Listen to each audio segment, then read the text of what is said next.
Apakah kamu percaya cinta bisa menjembatani dua dunia yang sangat berbeda? Kisah kali ini datang dari Seoul dan Majalengka. Seorang pramugari cantik asal Korea Selatan rela melepas karir mewahnya dan memeluk Islam demi menikahi penjual angkringan sederhana di sudut Jogja. Bermula dari nasi kucing dan senyum ramah seorang pria bernama Raka, hati Sujin luluh dan hidupnya berubah selamanya. Dihadapkan pada penolakan orang tua, konflik keyakinan, dan tekanan sosial, Sujin tetap teguh. Ia mengucapkan 2 kalimat syahadat di tengah pelataran masjid desa dengan air mata haru, disaksikan warga pada heran.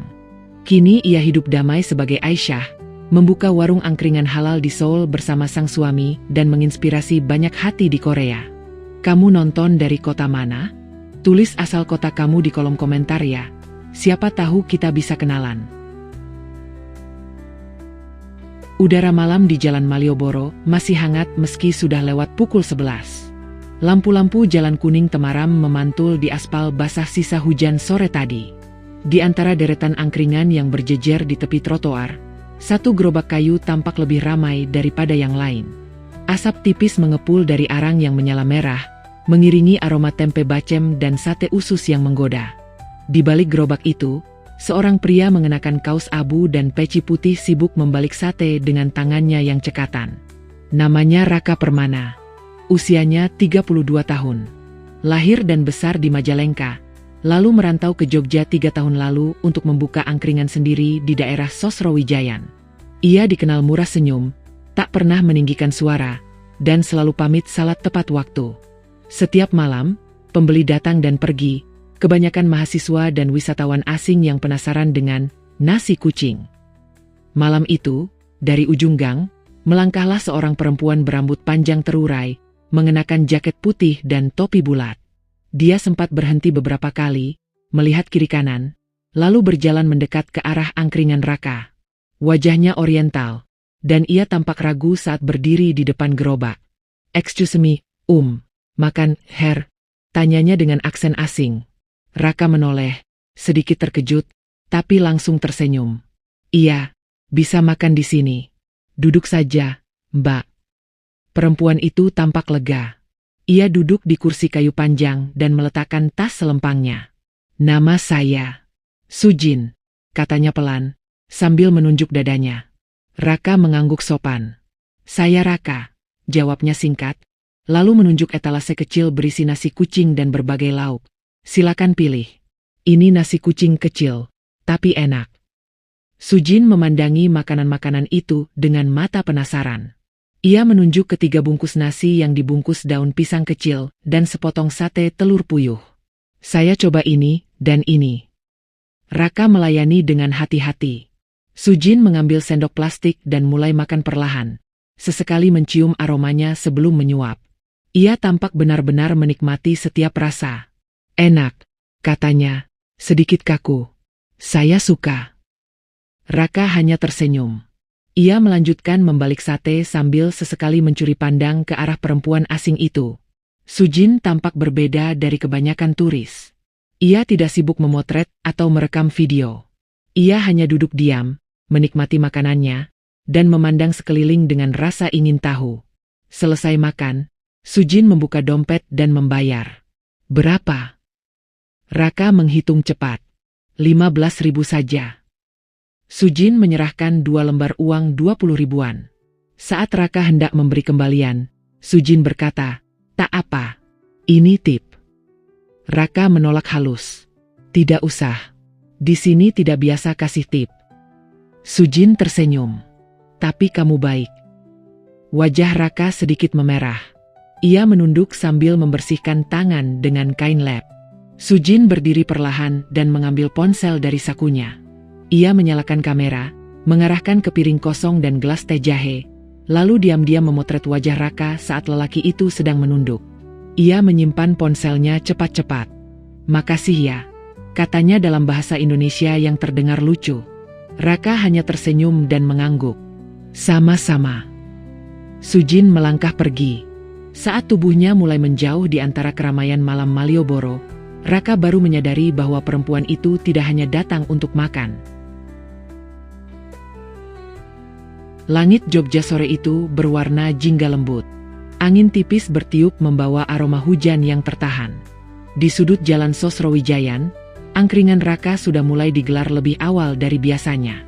Ia merapikan kursi kayu, menyusun sate-sate di atas nampan, dan menyalakan arang di tungku kecilnya. Di antara lalu lalang orang yang berlalu, tampak sosok perempuan mengenakan sweater abu dan celana jeans longgar melangkah pelan mendekat. Rambutnya diikat ke belakang, dan di tangannya tergenggam buku catatan kecil berwarna coklat. Wajahnya tampak akrab. Sujin datang lagi. Raka melihatnya dan tersenyum kecil.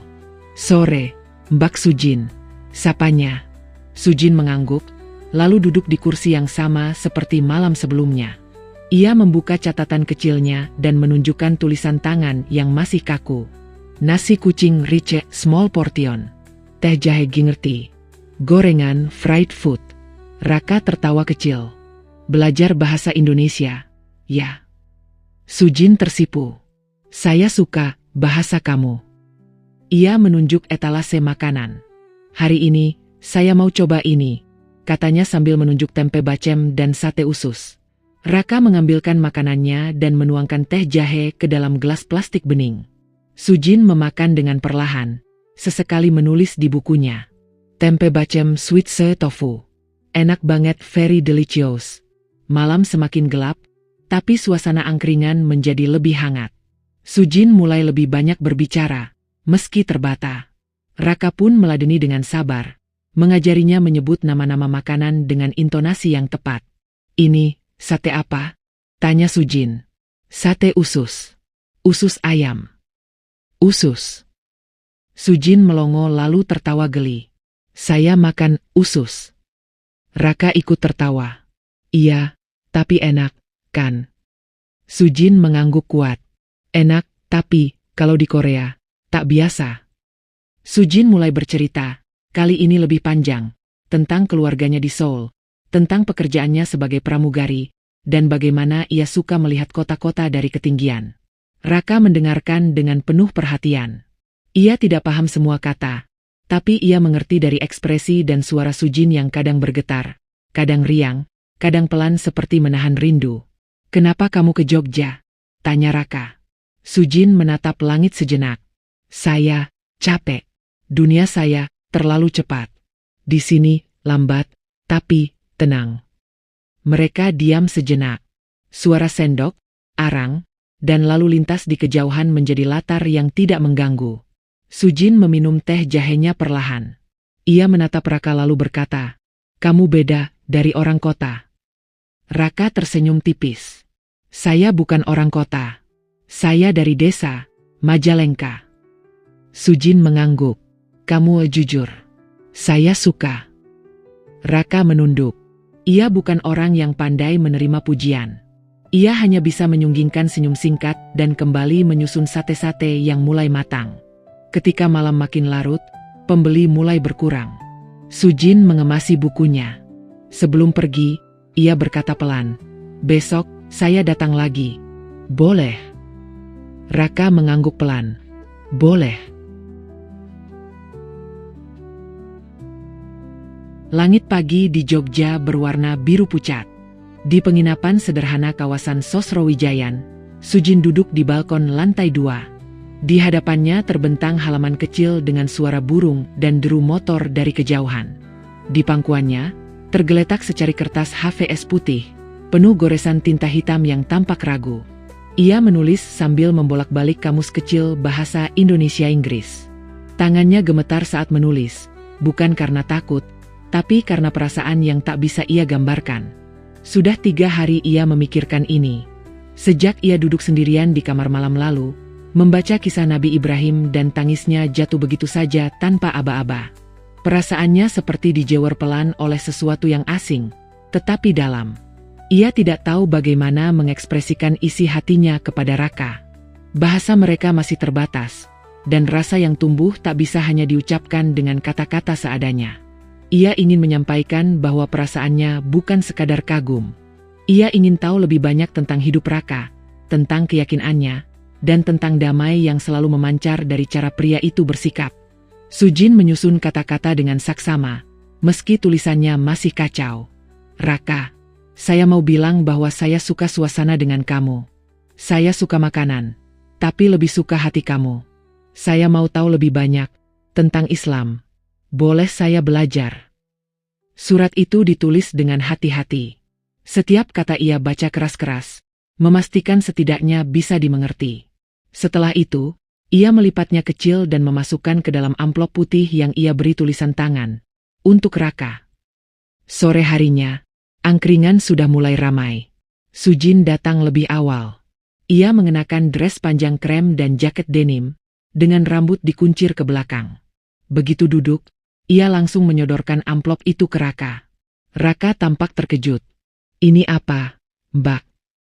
Baca nanti, jawab Sujin lirih, sambil menatap ke arah gerobak. Raka menyimpannya di saku celananya dan melanjutkan melayani pelanggan. Setelah suasana mulai sepi, ia membuka surat itu diam-diam di balik gerobak. Matanya menyusuri tiap baris lambat-lambat. Ada tawa kecil saat membaca kalimat yang tidak sempurna, lalu rautnya berubah serius saat sampai di bagian akhir surat. Tanpa berkata apa-apa, Raka mendekati Sujin yang masih duduk di kursi pojok. Ia duduk di sebelahnya, menjaga jarak sopan, dan bertanya pelan, "Mbak serius?" Sujin mengangguk. Raka menarik napas panjang, lalu berkata, "Saya nggak bisa jawab sendiri. Tapi saya bisa ajak Mbak ketemu seseorang yang lebih paham." Sujin menatap matanya. Perempuan. Iya, Ustazah. Namanya Bu Rahma. Beliau tinggal dekat sini, dan bisa bahasa Inggris. Malam itu, setelah angkringan tutup lebih awal, mereka berjalan kaki ke rumah kecil di kawasan Jalan Pajeksan. Rumah bercat putih dengan pot bunga berjajar rapi di terasnya. Raka mengetuk pintu. Seorang perempuan berkerudung ungu muda membukakan pintu. Ia tersenyum hangat. "Assalamualaikum," ucap Raka. "Waalaikumsalam, Mas Raka. Oh, ini Mbak yang mau diajak bicara ya?" Sujin menunduk sopan. "Yes, I am Sujin." Bu Rahma mempersilakan mereka duduk di ruang tamu. Suasana rumah itu tenang, harum bunga melati, dan penuh buku-buku keislaman berjejer di rak kayu. Raka pamit duduk di luar. Tinggallah Sujin dan Bu Rahma berbicara berdua. Sujin mengajukan pertanyaan-pertanyaan dasar. Apa itu salat? Kenapa Muslim tidak makan babi? Apa makna jilbab? Bu Rahma menjawab dengan sabar, menjelaskan dengan analogi dan bahasa Inggris yang mudah dimengerti. Sujin mendengarkan seperti anak kecil yang baru pertama kali melihat dunia baru. Lalu Sujin bertanya, "Kalau saya mau belajar, apakah boleh?" Bu Rahma mengangguk. "Belajar tidak pernah dilarang. Nak, kalau kamu ingin tahu lebih banyak, saya bisa bimbing perlahan-lahan." Wajah Sujin tampak lega, seperti beban berat terangkat dari dadanya. Ia tersenyum kecil dan mengangguk. Salju tipis turun di pinggiran distrik Mapo, Seoul. Di dalam sebuah apartemen di lantai 10, Sujin duduk berhadapan dengan kedua orang tuanya. Ruang tamu tampak rapi dan dingin, dengan lampu gantung yang menggantung rendah. Ibunya, Ji-hye, mengenakan hanbok biru muda dan menyuguhkan teh hijau panas ke atas meja. Sementara ayahnya, Tuan Kang Min-jon, duduk tegap mengenakan jas abu, dengan raut wajah keras yang menahan gelombang ketidakpercayaan. Sujin menatap mereka sambil menggenggam ponsel di tangannya. Suasana hening menegangkan. Ia tahu, apapun yang keluar dari mulutnya hari ini akan mengubah hubungan mereka selamanya. "Apa kamu bercanda?" Suara ayahnya pertama terdengar, rendah tapi tajam. Sujin menggeleng pelan. "Aku serius, Abeoji. Aku bertemu seseorang di Indonesia. Namanya Raka. Dan aku ingin memeluk keyakinan yang dia anut. Bukan karena dia, tapi karena aku sendiri merasa tenang." Ibu Sujin memejamkan mata sejenak. Napasnya terdengar berat, lalu perlahan meletakkan cangkir di atas tatakan. "Kamu sudah punya kehidupan baik di sini, Sujin. Pekerjaan, rumah, keluarga. Kenapa kamu memilih sesuatu yang asing?" Sujin menarik napas panjang. Ia membuka galeri di ponselnya dan mulai menunjukkan beberapa foto. Foto angkringan Raka yang sederhana. Foto mushola di kawasan Sosrawijayan. Foto anak-anak kecil tersenyum saat menerima makanan dari Raka. Dan satu video pendek, Raka sedang menyalakan lampu angkringannya, lalu duduk sendiri sambil membaca sesuatu dengan senter kecil. Aku tahu ini sulit diterima, ucap Sujin lirih. Tapi di tempat itu, aku merasa damai. Bukan karena kemewahan, tapi karena kesederhanaan yang nyata. Ayahnya menyandarkan tubuh ke sandaran sofa dan menatap langit-langit. Laki-laki itu siapa? Latar belakangnya? Keluarganya. Dia penjual angkringan. Dari desa di Majalengka, Jawa Barat, jawab Sujin jujur. Tuan Kang tertawa kecil. Pahit. Penjual makanan pinggir jalan? Itukah yang kamu pilih setelah sekolah tinggi dan bekerja keliling dunia? Sujin mengangguk. Dia tidak kaya, tapi dia jujur. Tidak tampan, tapi hatinya indah. Dia tidak pernah memaksaku. Semua keputusanku murni karena keyakinanku sendiri. Ibu Sujin menoleh cepat. Kamu bicara seperti orang yang baru saja terhipnotis. Aku tidak butuh dibujuk untuk memilih sesuatu yang menenangkan hatiku. Oma, jawabnya lembut. Suara jam dinding berdetak keras di tengah kesunyian. Ayah Sujin berdiri dan berjalan ke jendela besar. Ia memandangi langit putih di luar, lalu berkata tanpa menoleh, kamu akan keluar dari keluarga ini jika tetap bersikeras. Air mata Sujin jatuh, tapi ia tidak berteriak, tidak membantah. Ia mengambil satu surat dari tasnya dan meletakkannya di meja. Surat itu ditulis tangan dengan bahasa Korea yang sopan, berisi penjelasan perasaan dan keputusan hidupnya. Aku tidak ingin memutus hubungan. Tapi aku juga tidak bisa berbohong tentang siapa diriku sekarang, ucap Sujin pelan. Ibunya berdiri perlahan dan mendekat. Wajahnya penuh luka, tapi tak marah. Ia menyentuh pipi Sujin, lalu menarik tangannya kembali. Kau bisa pergi kemanapun yang kau mau, Sujin. Tapi jangan lupakan dari mana kamu berasal. Sujin berdiri, membungkuk hormat di depan kedua orang tuanya. Aku selalu cinta kalian. Beberapa hari kemudian, Sujin berada di Bandara Incheon dengan koper besar di sisinya. Ia mengecek tiket ke Jakarta lalu ke Jogja. Sesekali ia membuka galeri ponsel dan melihat foto Raka, ibunya, dan halaman masjid di Sosrawijayan. 1 jam sebelum boarding, ia merekam pesan video pendek dari ruang tunggu. Oma, Abeoji, aku tidak tahu apakah kalian masih marah, tapi aku hanya ingin bilang, aku sedang belajar tentang jalan yang baru. Aku harap kalian bisa mengerti suatu hari nanti. Aku rindu kalian. Pagi itu, desa Padaherang di Majalengka tampak lebih hidup dari biasanya. Kabut tipis belum sepenuhnya menghilang ketika deretan warga mulai berdatangan ke pelataran masjid kecil di tengah desa. Suara ayam jantan bersahut-sahutan, dan denting sendok dari dapur rumah Ibu Marni, Ibunda Raka, bercampur dengan tawa anak-anak yang berlarian di tanah merah yang sedikit becek. Di beranda rumah kayu bercat hijau tua itu, Raka berdiri mengenakan baju koko putih bersih dan sarung coklat tua. Wajahnya tenang, tapi mata tak bisa menyembunyikan gugup yang tersimpan. Di sisi dalam rumah, Sujin, yang kini mengenakan mukena putih polos, duduk dengan lutut ditekuk di hadapan cermin kayu tua. Ia mencoba merapikan letak hijabnya, lalu menarik napas dalam-dalam. Nama barunya akan segera disebut di hadapan warga. Ia sudah belajar mengucapkan 2 kalimat syahadat selama seminggu terakhir bersama Bu Rahma, ustazah yang selama ini membimbingnya secara perlahan. Pagi itu, Bu Rahma duduk di sisi kirinya, menggenggam tangannya erat. Tak perlu takut.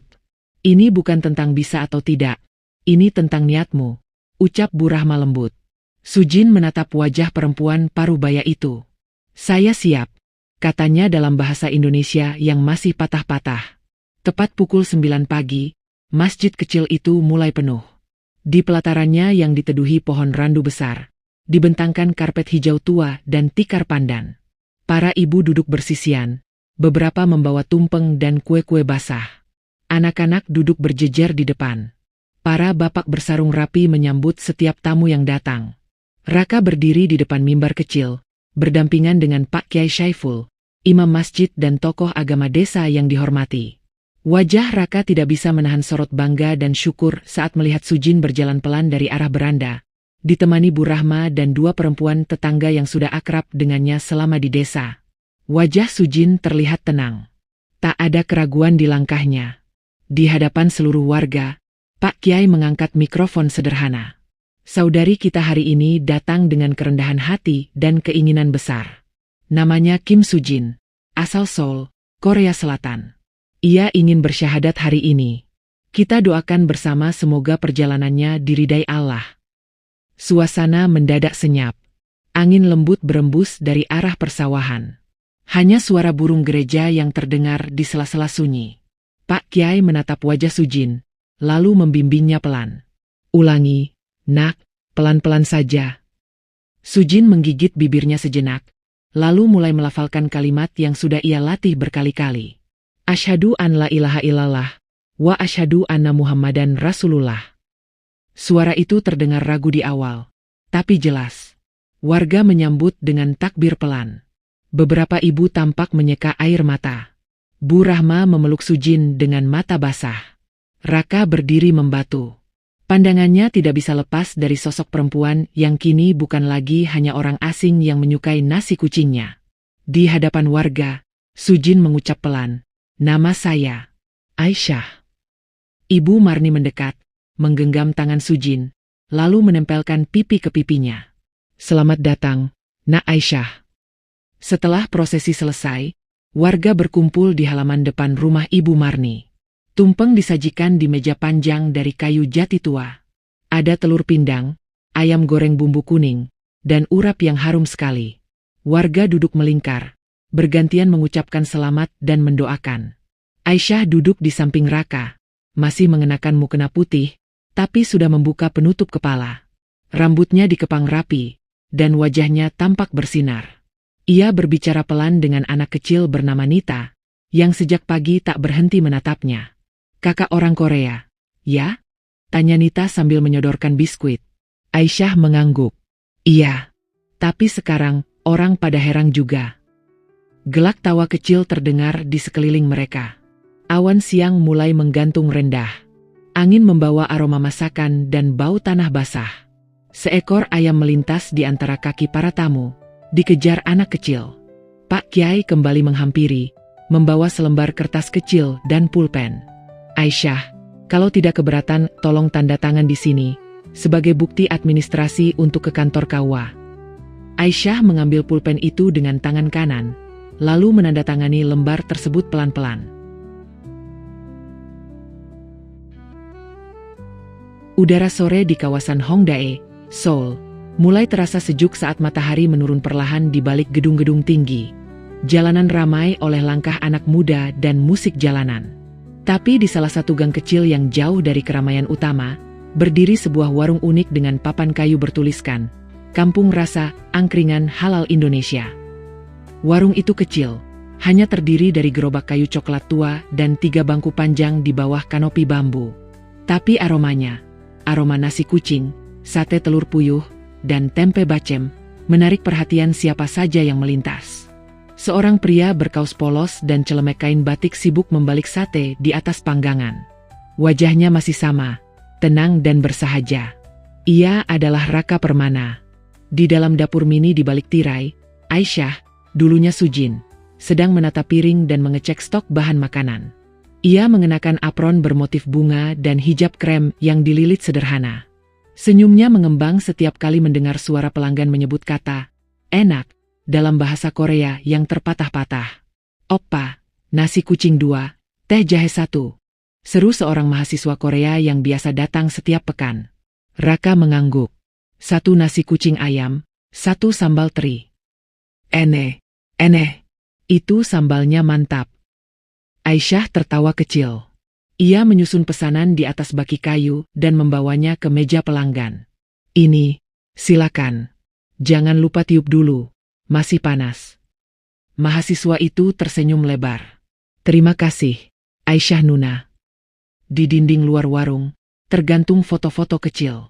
Ada gambar pelataran masjid di Padaherang. Foto Raka dan Aisyah bersama warga desa.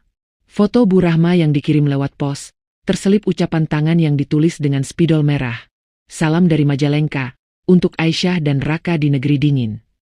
Seiring waktu, warung kecil itu mulai dikenal. Bukan karena viral di media sosial, tapi karena kehangatan dan ketulusan yang ditawarkan setiap mangkuk teh jahe dan nasi hangat yang mereka sajikan. Aisyah menjadi anggota aktif komunitas mualaf Korea. Ia mengajar kelas masak dan berbagi pengalaman tentang hidup sebagai muslimah di negara yang tidak banyak mengenal Islam secara langsung. Ia tidak pernah memaksa orang lain untuk berubah, tapi ia menunjukkan bahwa keyakinan dan cinta bisa menyatu dalam kehidupan sehari-hari. Sore itu, seorang perempuan Korea parubaya datang ke angkringan. Ia mengenakan mantel tebal dan syal panjang. Wajahnya seperti pernah dikenal. Ia duduk diam dan memandangi dinding penuh foto. Aisyah menghampiri dengan segelas teh jahe hangat. "Ini, untuk menghangatkan," katanya dengan suara pelan. Perempuan itu mengangguk. Ia mengamati wajah Aisyah lama sekali. Tidak ada kata yang keluar. Hanya satu senyuman kecil yang terlihat samar. Di balik dapur, Raka menutup pintu kulkas dan melongok keluar. Aisyah berdiri di ambang pintu warung, memandangi lampu jalan yang mulai menyala satu persatu. Cinta yang tulus tidak mengenal batas negara, bahasa, atau budaya. Terkadang, jalan menemukan diri sejati justru dimulai dari keberanian mencintai dengan cara yang sederhana dan ikhlas. Cerita ini diangkat dari kejadian nyata yang benar-benar dialami oleh tokoh utama. Demi menjaga privasi, nama-nama dan lokasi dalam cerita ini, semua telah disamarkan. Jika ada kemiripan dengan kisah siapapun, itu hanyalah kebetulan semata. Kisah ini tidak dimaksudkan untuk menyudutkan pihak manapun, melainkan sebagai cermin, bahwa dari kehidupan yang paling sederhana pun, ada pelajaran besar yang patut direnungkan bersama. Terima kasih sudah menyimak sampai akhir. Menurut kamu, benarkah keajaiban sejati selalu menemukan jalannya? Tulis pendapatmu di kolom komentar. Ingat pastikan like, komen dan subscribe Mivena Story HD, supaya kamu tak ketinggalan kisah terbagus dan terbaru dari channel ini. Sampai jumpa di cerita berikutnya di jam yang sama. Tetap percaya, kebaikan selalu punya cara untuk membahagiakan kita. Selamat datang di Mivena Story HD.